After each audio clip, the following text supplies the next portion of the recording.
Swasembada pangan ditargetkan rampung 2027.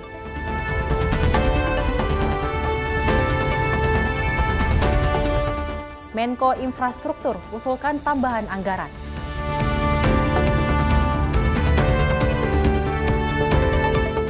DPR apresiasi Polri yang sigap tangkap pelaku penembakan.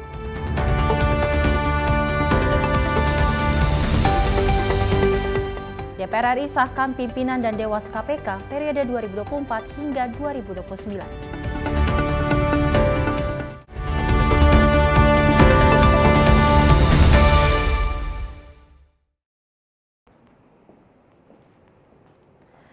Halo pemirsa, mengawali akhir pekan Anda, Simpo Parlemen kembali hadir dengan sejumlah informasi yang terjadi di gedung Parlemen selama satu pekan terakhir. Tentunya bersama saya Selis Regar, inilah Simpo Parlemen selengkapnya. Dan pemirsa, kita awali informasinya di mana Komisi 6 DPR RI menggelar RDP dengan Direktur Utama PT Pupuk Indonesia beserta subholding di Kompleks Parlemen Senayan, Jakarta. DPR mendorong pemerintah untuk melakukan persiapan terhadap kebijakan distribusi pupuk bersubsidi sesuai Perpres yang akan dikeluarkan Presiden untuk memastikan rantai distribusi yang lebih pendek. Komisi 6 DPR RI menggelar RDP dengan Direktur Utama PT Pupuk Indonesia Persero beserta subholding untuk membahas terkait perkenalan mitra kerja Komisi 6 DPR RI. Evaluasi kinerja korporasi sampai dengan triwulan 3 tahun 2024, penyampaian rencana kerja dan roadmap korporasi tahun 2025. Dalam RDP tersebut, Ketua Komisi 6 DPR RI, Anggia Ermania mengingatkan semua anggota untuk menganalisa korporasi sebagai bentuk pengawasan dari Komisi 6. Pupuk Indonesia ini kan harus melakukan adjustment sana-sini gitu loh, ya kan? Tidak kemudian langsung sekonyong-konyong harus dilakukan, tetapi mereka harus secara korporasi juga harus ada kebijakan juga, ada adjustmentnya, analisa korporasinya seperti apa. Ini konteks kita dalam pengawasan di Komisi 6 gitu loh. Tak hanya itu, sejumlah poin disetujui oleh Komisi 6 DPR, salah satunya. Komisi 6 mendorong pemerintah untuk melakukan persiapan terhadap kebijakan distribusi pupuk bersubsidi sesuai Perpres yang akan dikeluarkan Presiden untuk memastikan rantai distribusi yang lebih pendek. Tim Redaksi Simpo TV melaporkan. Selain itu, pemirsa, Menteri Koordinator Pangan Zulkifli Hasan memastikan akan mencapai target swasembada pangan pada tahun 2027 mendatang. Menurutnya target ini lebih cepat dari rencana awal Presiden Prabowo Subianto yang menyebutkan akan dicapai dalam 4 hingga 5 tahun ke depan. Menteri Koordinator Pangan Zulkifli Hasan menjelaskan swasembada pangan merupakan program prioritas pemerintah di bawah kepemimpinan Presiden Prabowo Subianto dan Wakil Presiden Gibran Rakabuming Raka. Zulhas mengatakan saat pelantikan Presiden dan Wakil Presiden pada 20 Oktober lalu, Prabowo menargetkan swasembada pangan akan mencapai target pada tahun 2029. Namun pada saat kesempatan dalam pertemuan APEC dan G20 beberapa waktu lalu, Prabowo memajukan target swasembada pangan pada 2027. Oleh karena itu, Zulhas mengusulkan tambahan anggaran sebesar 550 miliar rupiah untuk memenuhi target swasembada pangan dari Presiden Prabowo Subianto. Dirinya optimis target tersebut bisa tercapai untuk komoditas beras, jagung, dan gula. Kita harus swasembada pangan. Pada waktu itu 2029. Pada kesempatan lain Bapak Presiden maju karena dimungkinkan kelihatan kita akan swasembada pangan 2028. Waktu di APEC dan di G20, Bapak Presiden menyampaikan kita akan swasembada pangan 2027. Ya kan? Nah tentu ada pertanyaan apa kita bisa. Saya jawab bisa insya Allah. Paling kurang beras, kemudian jagung, ya gula menuju itu. Nah tadi saya sampaikan di Panggar, kita dapat Panggar, anggaran kami baru 40 miliar ya. Nah ya 40 miliar kami memerlukan kira-kira 550. Jadi kurang 505 tadi. Maka nanti akan dibahas, Panggar minta untuk membahas dengan pemerintah perlu waktu kira-kira 2-3 bulan. Kira-kira itu intinya. Dari Jakarta, Farizal Davarizkiano, Simpo TV melaporkan. Wakil Ketua Komisi 1 DPR RI pemirsa Budi Jiwandono ini merespon soal desakan sejumlah pihak agar Presiden Prabowo Subianto mencopot Miftah Maulana dari jabatan utusan khusus Presiden. Budi menyayangkan pernyataan tersebut dan akan menjadi evaluasi. Es tehmu di oke ra? Masih. Ya kono didol kok. Beredar viral di media sosial pernyataan yang dilayangkan utusan khusus Presiden Prabowo Subianto, Miftah Maulana, kepada salah satu penjual es teh. Pernyataannya ini pun memicu kritik dari publik dan mendesak Presiden untuk mencopot jabatannya sebagai utusan khusus Presiden. Merespon hal ini, Wakil Ketua Komisi 1, Budi Jiwandono sangat menyayangkan pernyataan yang dilakukan Miftah atau yang akrab disapa Gus Miftah. Budi mengatakan bahwa pencopotan jabatan tersebut diserahkan sepenuhnya kepada Presiden Prabowo Subianto. Menyayangkan kalau ada mungkin statement-statement yang tidak baik ya, tentu itu patut menjadi evaluasi, apalagi namanya pemimpin.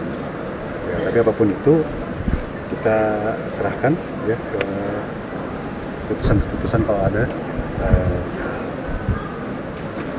kita terima sebagai masukan dan kritik yang baik dari masyarakat. Dari Jakarta, Farizal Davarizkiano, Sinpo TV melaporkan. Dan pemirsa, anggota Komisi 3 DPR, Zazilul Fawaid, ini menanggapi video viral pernyataan Miftah dengan menyebut seorang penjual es dengan kata yang kurang pantas. Menurutnya, perilaku Gus Miftah dinilai kurang baik. Hal itu disampaikan anggota Komisi 3 DPR, Zazilul Fawaid, di Kompleks Parlemen Senayan, Jakarta, Rabu siang. Zazilul mengatakan meskipun Miftah Maulana dikenal publik sebagai ulama urakan, namun dengan posisinya sebagai pejabat negara kini seharusnya bisa lebih bijaksana dalam bersikap. Menurutnya, ucapan Miftah Maulana kurang pantas dalam kapasitasnya sebagai ulama, yang juga kini bertugas sebagai utusan khusus Presiden bidang kerukunan beragama dan pembinaan sarana keagamaan. Sementara desakan dari masyarakat meminta Presiden Prabowo untuk mencopot Gus Miftah dari jabatannya. Dirinya menyebut hal tersebut wajar karena ada faktor kemarahan masyarakat atas peristiwa tersebut.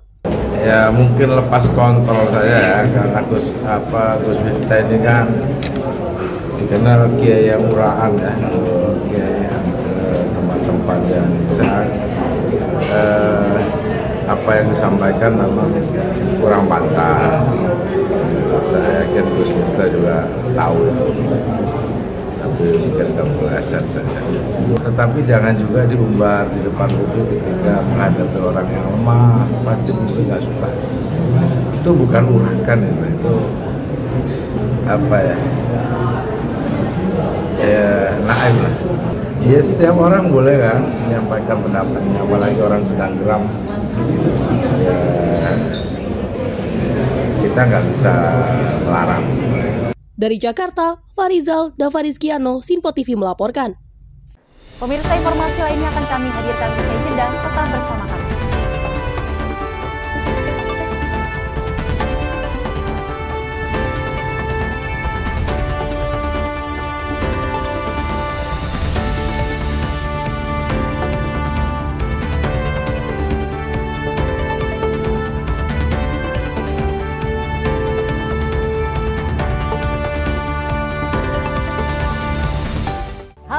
Selamat malam pemirsa, senang sekali rasanya kami mengisi ruang informasi Anda. Akhiri aktivitas Anda dengan rangkuman perkembangan peristiwa yang terjadi sepanjang hari. Sebelumnya kita saksikan ada sekitar 3.000 tamu undangan, sementara di Ibu Kota Nusantara ini ada sekitar 2.000 tamu undangan. Rangkaian informasi nasional dan mancanegara dirangkum sebagai penutup hari dalam Menyapa Malam. Setiap Senin hingga Jumat pukul 8 malam, hanya di Sinpo TV. Halo, selamat pagi pemirsa Sinpo TV, selamat pagi Andi. Selamat pagi, Ves. Beragam informasi terbaru hadir menemani Anda sebelum memulai hari. Itu memang dari Menteri Perhubungan juga mendukung, Betul. dari Menteri Keuangan juga mendukung, dan kita sebagai masyarakat pun juga Harus mendukung. Mengangkat isu yang tengah menjadi pembicaraan paling hangat. Semarakan pagi Anda bersama Menyapa Pagi. Setiap Senin hingga Jumat pukul 6 pagi, hanya di Sinpo TV. Pemirsa Sinpo TV kembali hadir menemani Anda dengan berbagai informasi yang telah kami rangkum dalam sepekan. Sajian lengkap informasi sepekan kami hadirkan untuk Anda. Badan Legislasi DPR menemui masa unjuk rasa di depan gedung DPR RI Senayan, Jakarta. Menemani akhir pekan Anda bersama keluarga dengan rangkuman berita menyeluruh dalam Sinpo Sepekan. Setiap minggu pukul 6 pagi, hanya di Sinpo TV. Halo pemirsa, kami kembali hadir dengan sejumlah informasi yang kami himpun dari berbagai penjuru dunia. Rangkaian informasi yang membuat akhir pekan Anda begitu bermakna. Sebuah kelompok di Afrika Selatan memberikan layanan pertunjukan film dengan tenaga surya. Berita yang menjadi sorotan media dari dalam dan luar negeri. Kami hadirkan untuk menemani pekan Anda dalam Sinpo Dunia Sepekan. Sabtu dan Minggu pukul 9 pagi. Hanya di Sinpo TV.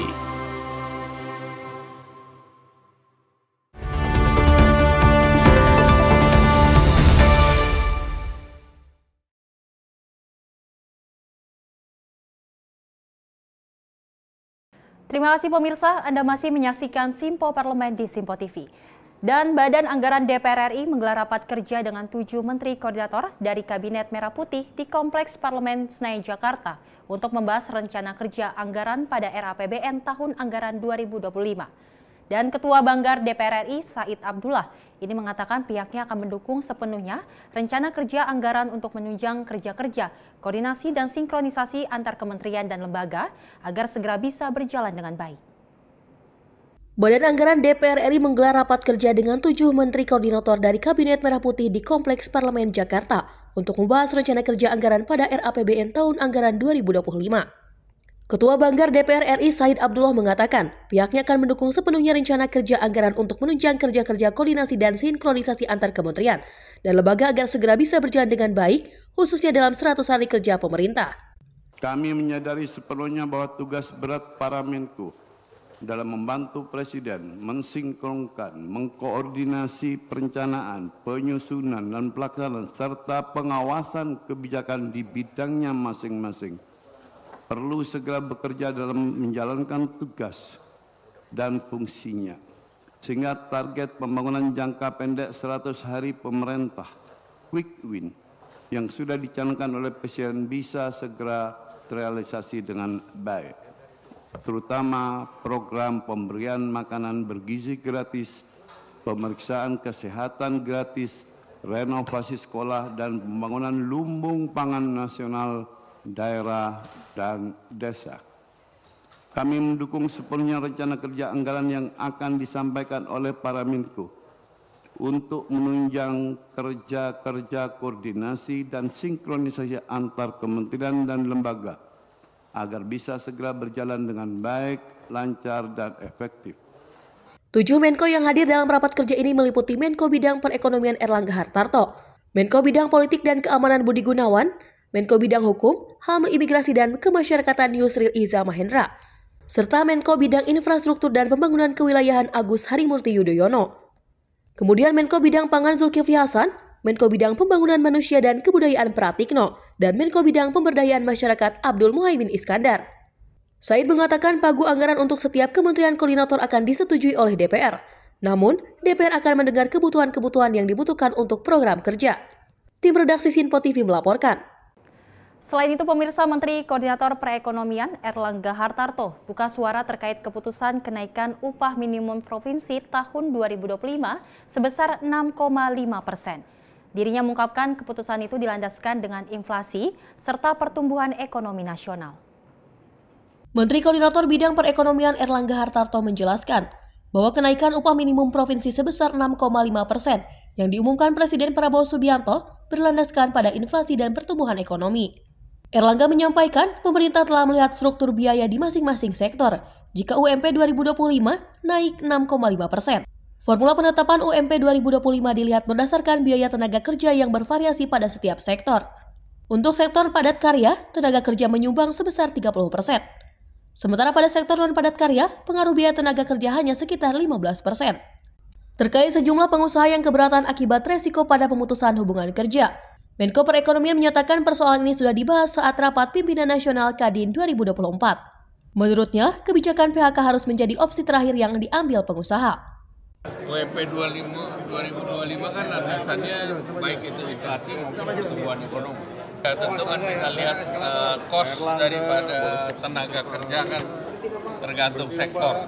Kalau sektornya padat karya sekitar 30%. Non padat karya kan pengaruh cost of labor itu di bawah 15%. Jadi pemerintah sudah melihat terhadap cost structure di tiap sektornya. Tentu PHK itu langkah terakhir dari pengusaha. Aja ada pertemuan Rapimnas Kadin, jadi sudah jelas di Rapimnas Kadin. Dari Jakarta, Farizal Davarizkiano, Sinpo TV melaporkan.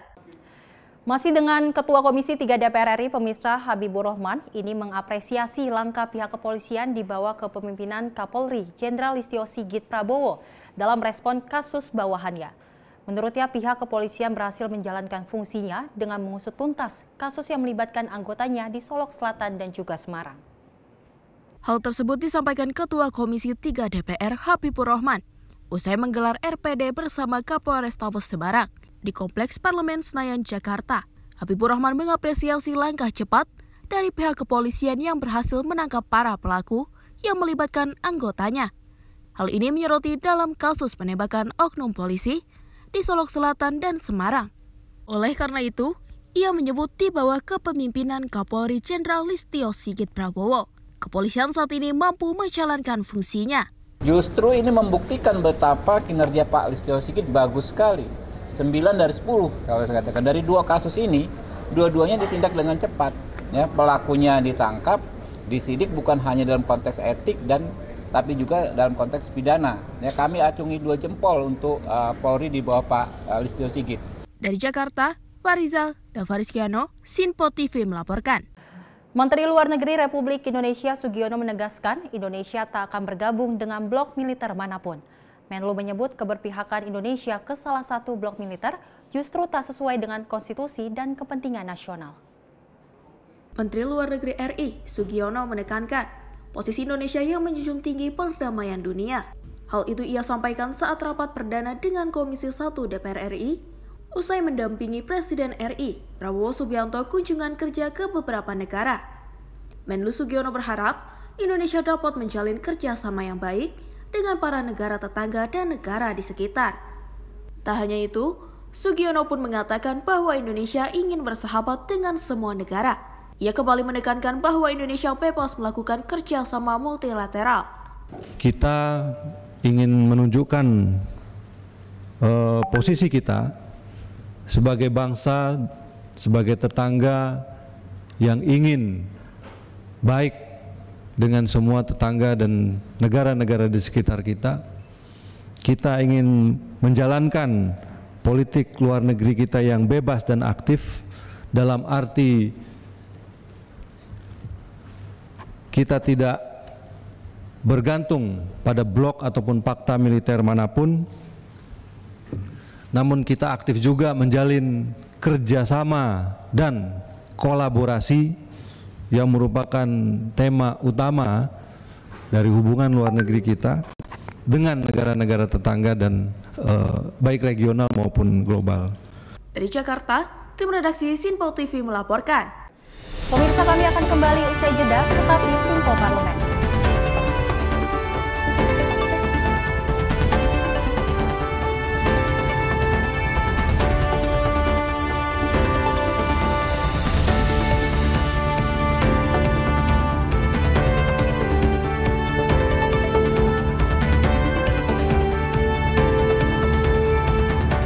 Kami hadir dengan rangkaian informasi dari berbagai penjuru dunia.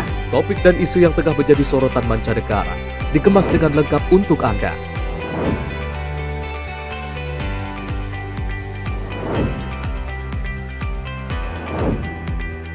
Peristiwa penting yang terjadi dari berbagai belahan dunia kini hadir dalam Sinpo Dunia setiap Senin hingga Jumat pukul 7:30 malam hanya di Sinpo TV.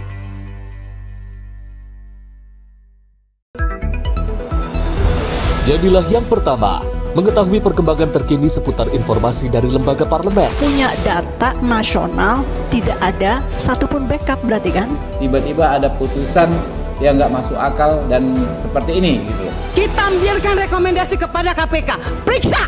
Kami hadirkan informasi paling akurat untuk mengawal setiap informasi dalam rapat komisi dan paripurna. Tentunya bersama saya Andi Rezaldi yang telah kami rangkum dalam program Sinpo Parlemen. Saya Arif Rifani. Saksikan Sinpo Parlemen setiap Sabtu pukul 6 pagi hanya di Sinpo TV.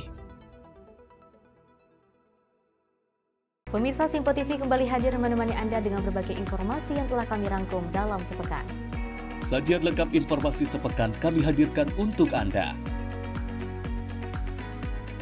Badan Legislasi DPR menemui masa unjuk rasa di depan gedung DPR RI Senayan, Jakarta. Menemani akhir pekan Anda bersama keluarga dengan rangkuman berita menyeluruh dalam Sinpo Sepekan setiap minggu pukul 6 pagi hanya di Sinpo TV. Menghadirkan para tokoh nasional Indonesia.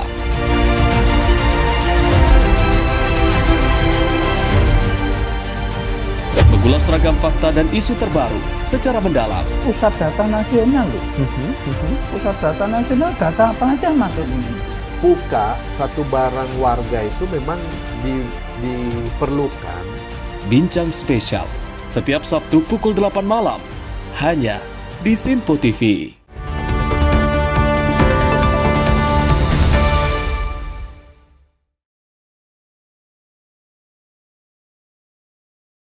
Anda masih menyaksikan Sinpo Parlemen pemirsa bersama saya, Sely Siregar.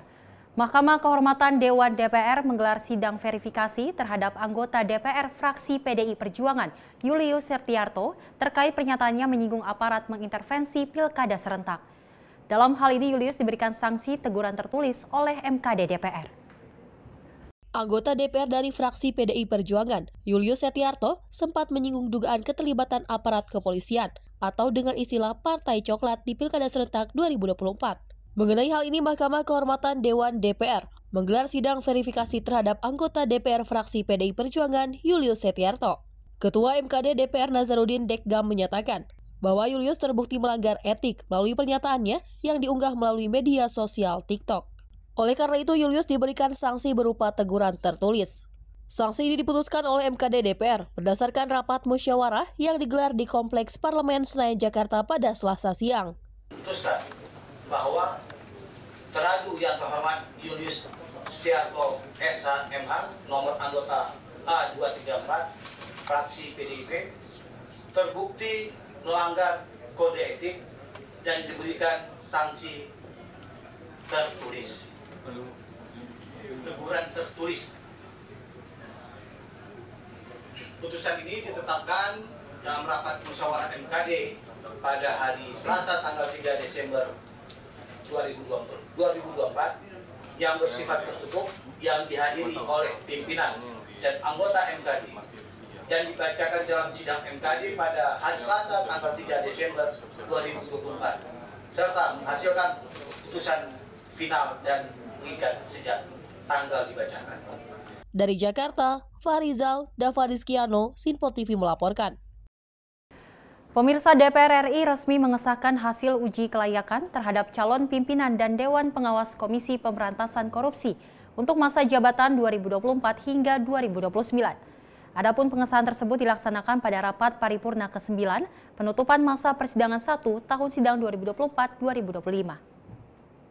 DPR RI telah menetapkan 5 pimpinan dan 5 Dewan Pengawas KPK periode 2024-2029 pada rapat paripurna penutupan masa persidangan 1 di Kompleks Parlemen Senayan, Jakarta.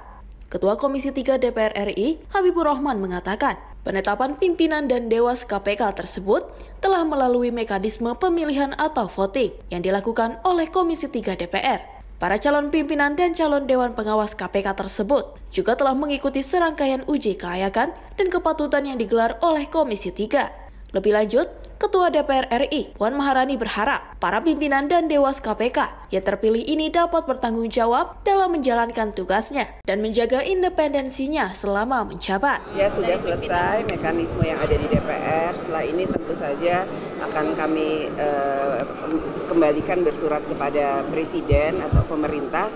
Selanjutnya tentu saja akan ditetapkan oleh Presiden dan pemerintah. Tadi arahannya pelantikannya itu dari Presiden sudah terinfo ke DPR atau seperti apa? Silakan, itu yang menentukan pemerintah. Bu, tanggapan mengenai sosok Ketua KPK yang baru seperti apa nih? Ya, semoga menjadi sosok yang bisa memitigasi korupsi, mengantisipasi korupsi, kemudian jangan ada politisasi dalam penegakan korupsi. Jadi sebesar-besarnya, sebaik-baiknya adalah untuk memberantas korupsi.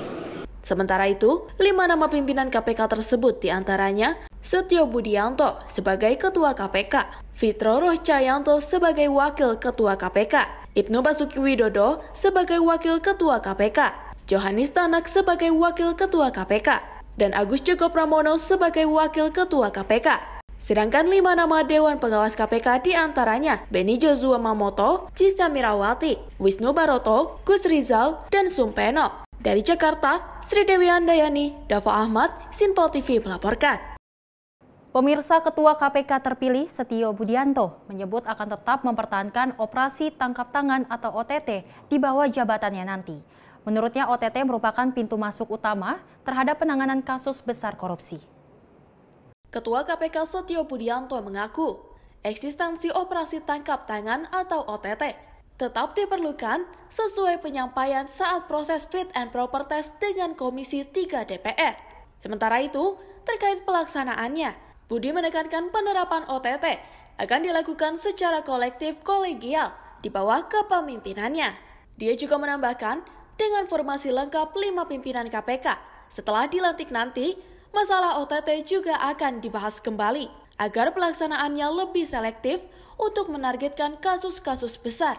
Ya, itu kan versi beliau ya. Nanti spesifik kami kan belum memberikan penjelasan secara langsung pada kami. Kami kan belum pernah bertemu secara langsung berlima, gitu. Itu kan penjelasan beliau. Saya yakin itu hanya sifatnya apakah penjelasan beliau dari sisi nomenklatur atau dari sisi penamaan saja, atau memang beliau tidak setuju, karena kan kemudian secara ini ya, saya membaca dari penjelasan media, itu kan kemudian ada penjelasan dari Pak Alex bahwa kemudian disampaikan, oh itu hanya penamaan saja. Tapi detailnya nanti kami berlima, karena kami berlima kan kolektif kolegial. Dari Jakarta, Sri Dewi Andayani, Dava Ahmad, Sinpo TV melaporkan. Selain itu, pemirsa, Ketua DPR RI Puan Maharani meminta pemerintah agar mengumpulkan aspirasi dari seluruh masyarakat sebelum menaikkan pajak pertambahan nilai atau PPN menjadi 12%. Pernyataan itu disampaikan Puan saat merespon rencana kenaikan PPN 12% yang sempat diusulkan oleh Kementerian Keuangan selaku pemerintah. Ketua DPR RI Puan Maharani menilai pemerintah harus lebih peka melihat kondisi ekonomi masyarakat sebelum memutuskan untuk menaikkan pajak pertambahan nilai atau PPN menjadi 12%. Walaupun ketentuan kenaikan PPN sudah ditentukan dalam undang-undang, namun Puan menilai pemerintah juga berhak untuk mengevaluasi usulan kenaikan PPN tersebut. Meski demikian, Puan yakin pemerintah akan terlebih dahulu mendengarkan aspirasi masyarakat sebelum memutuskan kenaikan PPN ini. Kami berharap pemerintah bisa mendengarkan dulu aspirasi dari seluruh masyarakat, dari pengusaha, dari buruh, dan seluruh elemen masyarakat sebelum kemudian memutuskan hal yang sangat krusial ini. Walaupun memang itu sudah ditentukan dalam undang-undang, namun pemerintah juga berhak untuk kemudian mengevaluasi, karena kita juga harus melihat bagaimana aspirasi masyarakat dan bagaimana situasi ekonomi saat ini. Jadi kita lihat dulu. Namun harapan dari DPR, saya yakin pemerintah pasti akan mendengarkan dulu aspirasi dari masyarakat. Dari Jakarta, Sri Dewi Andayani, Dava Ahmad, Sinpo TV melaporkan. Pemirsa, informasi tadi sebagai penutup jumpa kita kali ini dalam Simpo Parlemen. Dan terus update dan ikuti informasinya melalui media sosial Simpo TV dan juga Simpo ID. Saya Selis Regar dan kru yang bertugas pamit undur diri. Terima kasih dan sampai jumpa.